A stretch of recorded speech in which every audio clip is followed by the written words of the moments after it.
Early this week, Pastor Bob asked me if I would want to come back to visit with you. And I almost said to him, "Are you kidding? Of course, I want to come back. I really love your joy. I love your singing. And it was nice to see all the little ones over here earlier, and just to see how much you appreciate what God has done." And then yesterday we were at a mission prayer breakfast, and when I got up to start the service, I said, this is a day that the Lord has made. Let's rejoice and be glad in it. Then I said, it's one day closer to the Lord's coming. And then I said, it might be a lot closer than we think. I know probably some of you, I don't know how anybody could blame you, to be worried a little bit about what's going on in this world. I was so disappointed yesterday when I saw the news to see what happened in Charlotte. Where in the world have we gone wrong? So badly wrong. There is so much evil in this world, it's unbelievable. So much of it here. And there's a lot of reasons for it. We're not going to try to get into it. We're going to talk about Psalm 88. And the beginning is worry. Have you ever worried? I'm ashamed to admit it, but sometimes I worry a little more than I should. This past week I was worried about one of my sons who had been a drug addict for some period of time. And the Lord really touched his heart, brought him back. And he recently called and told me that he wanted to get as close to God as possible. And when I talked to him the other day, he just said something to me that scared the daylights out of me, to tell you the truth. And then yesterday he called me and my worries were put to rest. God is really good. And I really appreciate what God does. My wife gave me a quote from Corrie ten Boom about worries. And she said, worries carry responsibilities that belong to God, not to you. Worry does not enable us to escape evil, but because it makes us unfit to cope with it when it comes. Another one said, Dennis Swanberg, who is a comedian actually, said these words: "Today is the tomorrow we worried about yesterday." What a difference. Proverbs 12:25 says, "An anxious heart weighs you down." Philippians 4:6 and 7 from the Message says, "Don't fret or worry. Instead of worrying, pray. Let petitions and praises shape your worries into prayer, letting God know your concerns. Before you know it, a sense of God's wholeness, everything coming together for good, will come and settle you down." It's wonderful what happens when Christ displaces the worries that we encounter in life. And worry can lead to depression. Our psalm today is one of those psalms of lament. When Pastor Mark asked me to preach a few weeks ago on this, he said, "Do you want to follow my sermon series, or do you want to preach something on your own?" And I thought, well, let's keep the series intact. So I said, no, we'll do yours. And then I read Psalm 88, and I said, what am I going to do now? Because when I read this, I thought, this is probably the saddest, most sorrowful, most difficult psalm that there could possibly be. This is a psalm that is all about gloom and doom. The whole thing is about that. It ends without even a glimmer of hope. And we wonder about the man who wrote it. Dr. Jeremiah says this psalm lacks a statement of faith that all the other psalms of lament has. it has a mark of realism upon the landscape of faith. This is the way life is.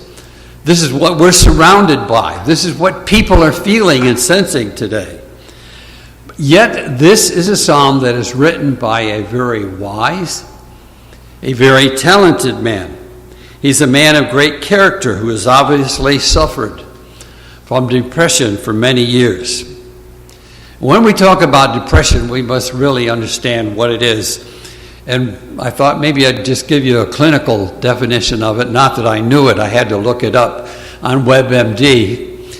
And this is what it says.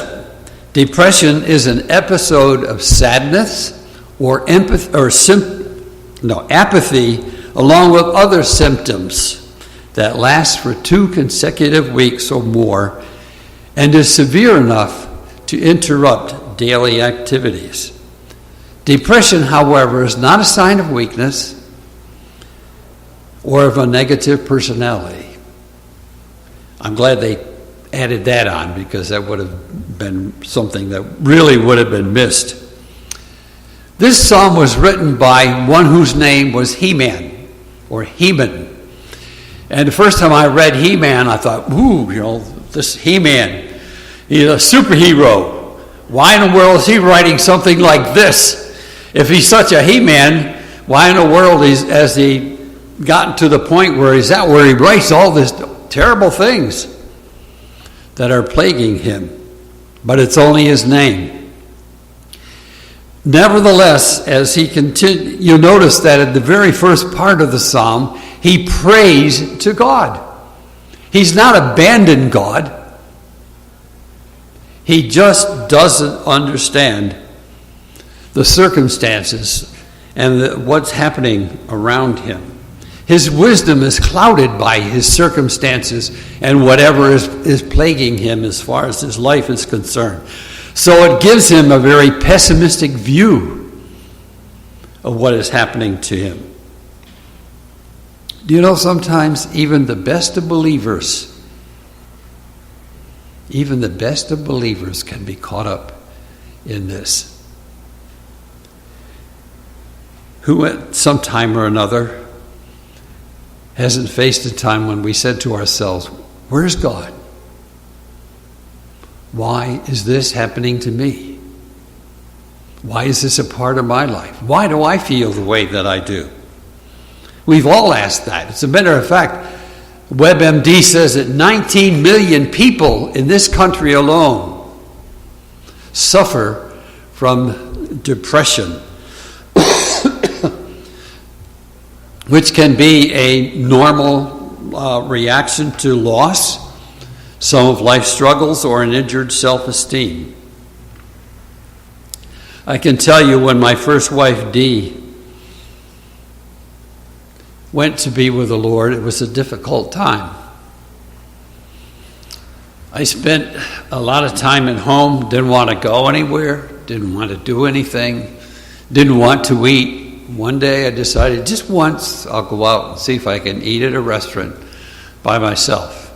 And rather than sitting in a booth or at a table, I went and sat at the counter, and it was the biggest mistake I ever made. I had never felt so alone. And when I thought about that, I never thought about being depressed. Didn't occur to me about being depressed until my oldest son came by. He came in the house and he just looked at me. And he said, "Dad, get out of the house. You're depressed." I said, "No, I'm not." But I was. I recognize it now. But then the Lord really, a little while later, blessed me with a high school sweetheart that I hadn't seen or heard from in 63 years. And we started corresponding and all of the rest, and she's with me today as my second wife. And she's the most beautiful spiritual lady that any man would want to have as his wife. And I am so pleased with that God's given her to me. But you know, the devil uses anything he can use to discourage you, or to make you feel depressed, or to make you feel alone, or to make you feel like you don't even belong to anything, let alone belonging to God. It's a horrible, horrible feeling. As I said before, it happens to Christians. It happens to really strong, vibrant Christians. And I'm going to tell you about 3 of them, maybe 4. I don't know how many I wrote down, but the first one's Amy Carmichael. Anybody know who she is? She was a great missionary. She said that everywhere the perpetual endeavor of the enemy of souls is discouragement. If he can get the soul under the weather, he wins. And perhaps there is nothing more that he uses to defeat a Christian than discouragement. And if you don't think that's true, William Carey, the founder of missions, was as faithful to the call of God as any man could ever be. It is said of him that he never let anything stop him. And in spite of any hardship that he faced, he persevered on. And he was not deterred by anything. And they used a simple illustration. He was not deterred any more than a locomotive is by butterflies. Nothing could stop him in his Christian life. But you know what? In spite of all of that, there were times when he suffered from what one biographer wrote of him called sheer depression. Sheer black depression. Heavy depression. Charles Spurgeon, the great preacher, was so plagued by depression that he tendered his resignation 32 times in 39 years. Can you imagine that? I quit 32 times in 39 years. But you can't take anything away from what this man accomplished for the sake of God. I was fortunate to go to a ministerial conference once to hear of this particular pastor, A.W. Tozer, who was a real saint of God and a great inspiration to many Christian people. And yet, he was not beyond discouragement.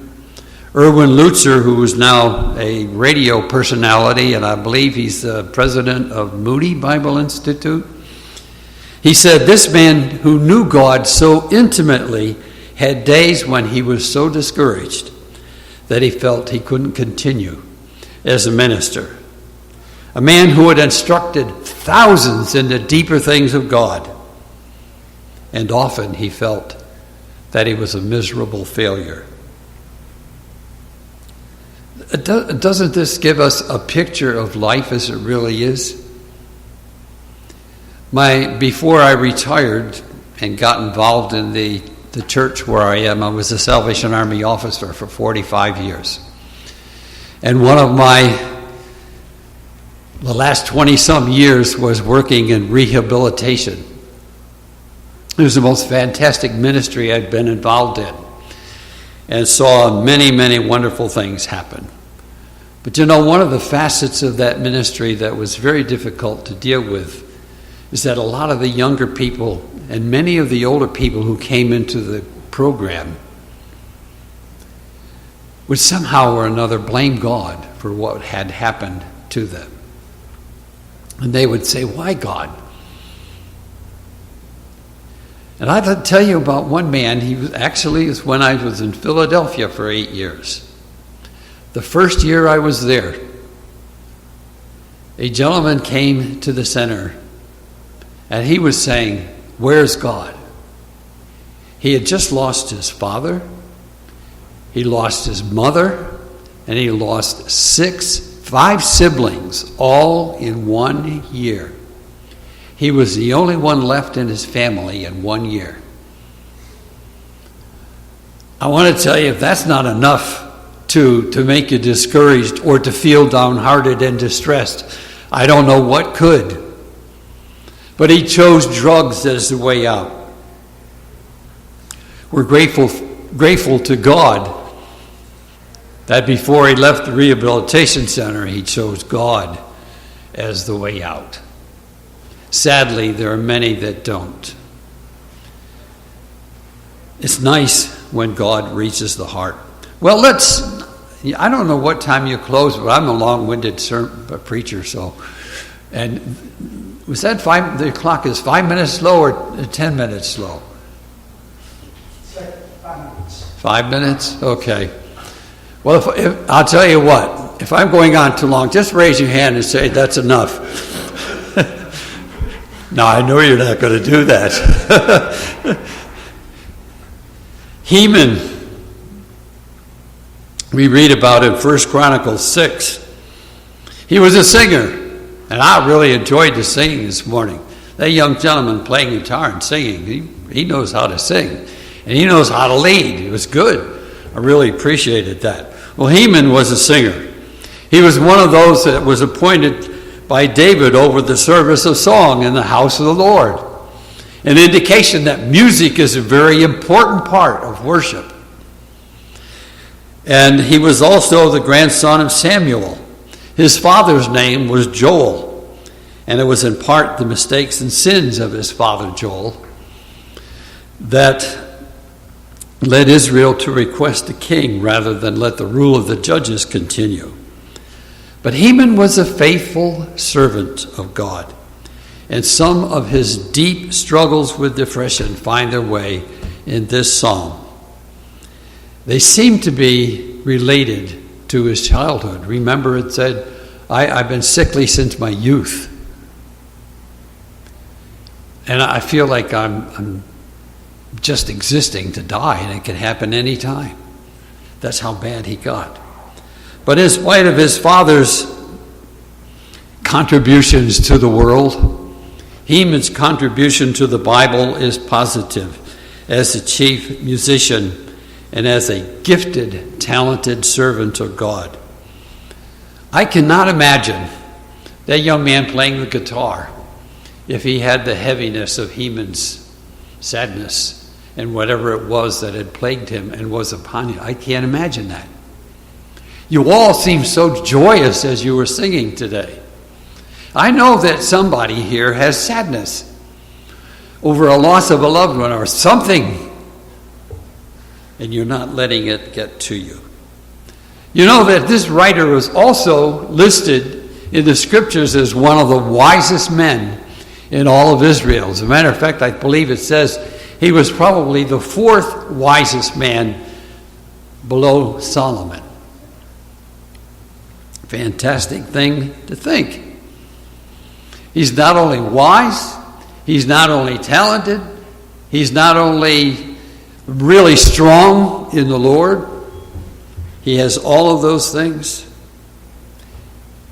and yet he senses and feels the tremendous weight that is upon him. It's a terribly sad narrative, Psalm 88, to look at and to read. And we're going to do this rather quickly because I want to close with a story. From Psalm 88, right at the very beginning, as I said, he talks to God. He's literally crying out to God. Why don't you hear me? Why don't you pay attention to me? Why don't you do something? And then he starts out, my soul is full of troubles, and I'm approaching death. I'm counted with them that go down to the pit. I'm like a man who has no strength, adrift from the dead, whom you remember no more, and who are cut off from your hand. You've laid me in the lowest pit, in the darkness and in the depths. Corrie ten Boom said, no matter how deep the pit, God's love is deeper still. But he was feeling and sensing he was down as far as he could go. He says also, your wrath is very heavy upon me, and you've afflicted me with all your ways. All this trouble I'm complaining about is because of you. He's saying to God, you're the one that I'm angry with because you've caused me all this inner pain. He said, even my eye wastes away because of affliction. It's a possibility that he was stricken with leprosy, which would result in his being shunned and being alone, because he said, you've taken my family from me. You've taken all my friends from me. I'm all alone. Look at me. I'm probably one of the most miserable people in the world. Why in the world has this happened to me? And this particular phrase in Psalm 88, somewhere in verses 14 to 18, just says it all.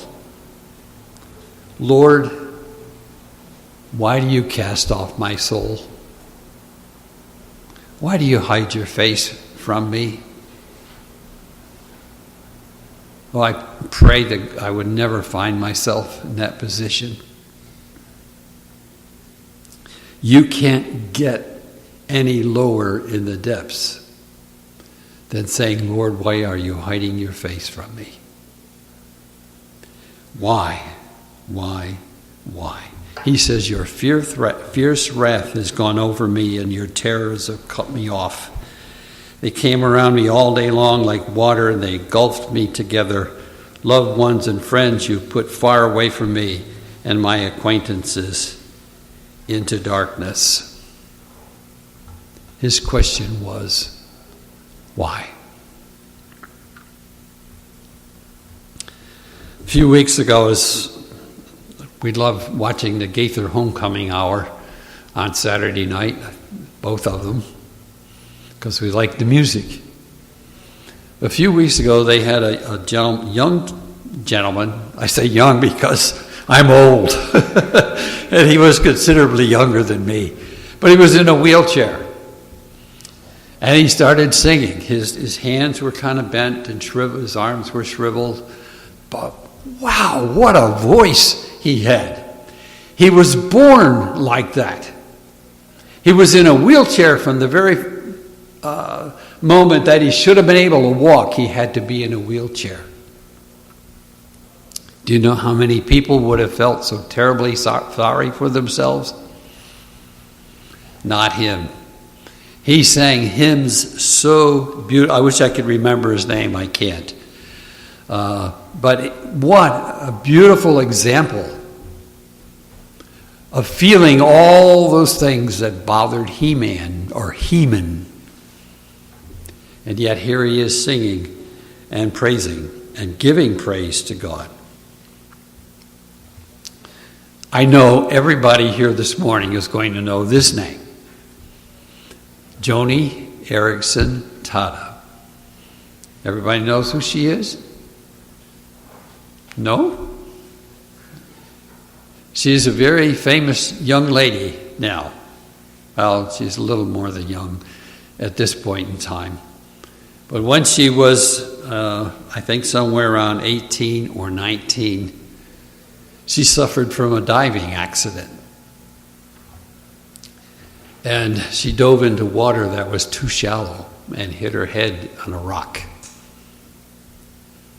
She said the first thing that she could remember was listening to the sound of drills, putting 2 holes on either side of her temples or her head. And then she said they put her on this machine or whatever it was, so that in due time she would be laying there looking down at the floor. Then every so often they'd have to flip the bed over so she could look at the ceiling. She was injured that badly. No idea that it was as bad as she thought. She was so all alone and all by herself. She even needed help to cry. Who wouldn't feel abandoned? 2 of her friends, young friends, came to see her. They just walked into the room and saw her. One ran out the door as fast as she could do, vomiting from what she saw. The other one left sobbing uncontrollably. And Joni said to herself, what could be so bad that they would react in such a way? So she asked for a mirror to see herself. And when she did, she said, oh God, how could you do this to me? And then she asked another friend to get her some pills or a razor blade that she might slit her wrists and commit suicide. God had other plans for that, for her. She was even too helpless to even die on her own. Then along comes another friend who comes in and quotes scripture. Jesus came to give life and to give it to its fullest.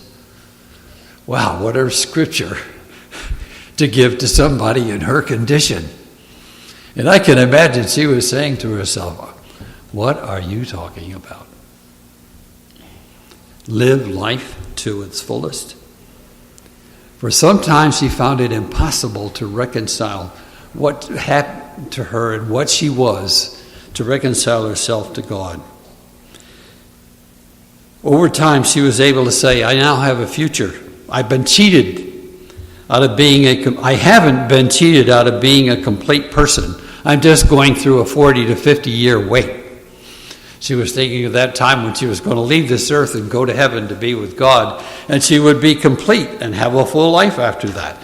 She thought her life had been crushed beyond repair, but with the help of God and friends, it has been rebuilt. She said, I've recovered what I thought would always elude me, fullness of life. If you don't know who she is, you'll know that she's an inspirational speaker. She goes all over the country giving inspiration to young people who might face the same future. She's a fantastic painter, and she does all the painting with the paintbrush in her mouth. I struggle. I like to paint too, and she paints 10 times better than I do. Her whole life changed because her perspective changed. She now trusted God in spite of her circumstances. And look what God has done for her, and more importantly, through her.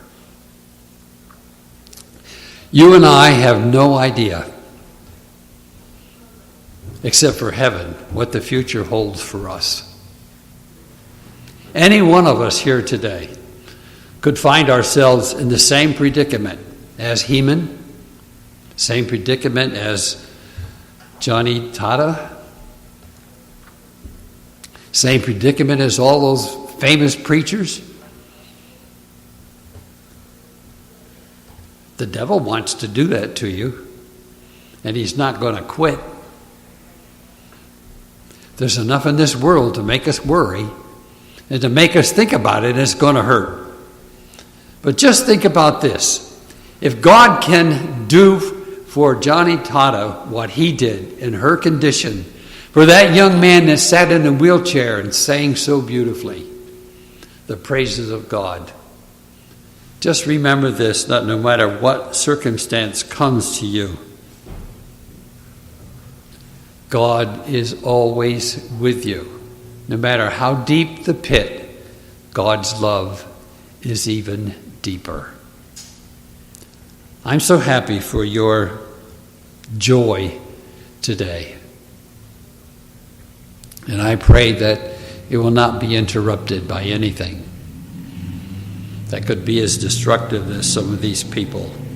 I have tons more here, but time has gone by. In fact, I don't have tons more. I had 2 things about a study about Christians. One of the reasons for these things to come upon us is for God to get our attention.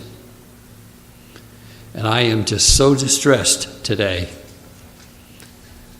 with the way even the church and Christians have turned away from this book, rewriting it to suit themselves. When even one of them And I quoted from his translation of the Bible. He came out in favor of homosexual marriage. The Bible's totally against that. And I say to myself, and he's recanted that. But this is an idea of how the devil is working today. And not a one of us that is in here this morning is exempt from his attacks. And he's going to do everything he can do to discourage you. Please don't let him turn you away from this book or from the author of this book. Trust him. Believe him. And believe me, everything will come out all right. And I'll just close with this comment. I made it yesterday at the prayer meeting. You know, we live in a dangerous age, as the pastor told us this morning. And I thought about it. I thought, what if one of those bombs comes over here? I'm not worried about it. I really am not worried about it. I can understand your worries, and rightly so. But if one of those bombs hits, and you are a Christian, you won't even know it hit because you'll be gone so fast. And guess where you're going to go? If that doesn't give you hope for the future, in spite of what this sick world is all about, then I suggest you get back to this book and believe and trust everything that it says. This is God talking to you. So don't be discouraged. And one last thing. One of my passwords for my computer is Romans 8:28. And we know that all things work together for good to those that love God and are called according to his purposes. God bless you. 하나님의 은혜로 있을 데 없는 자 왜 구속하여 주는지 난 알 수 없도다. 내가 믿고 또 의지함은 내 모든 형편하시는 주님 늘 보아주실 것을. 했어? 맛있어? 했어? 맛있어? 아니 안 돼. 기도하겠습니다. 하나님 아버지 감사합니다. 우리가 어떤 상황 속에서도 주님을 예배하게 하시고 찬양하게 해주세요. 준비한 음식 잘 먹고 잘 소화되게 해주세요. 감사드리며 모든 말씀 예수님의 이름으로 기도드렸습니다. 아멘. 나는 확실히 아네 왜 내게 굳센 믿음과 또 복음 주셔서 내 맘이 항상 편한지 난 알 수 없도다. 내가 믿고 또 의지함은 내 모든 형편하시는 주님 늘 보아주실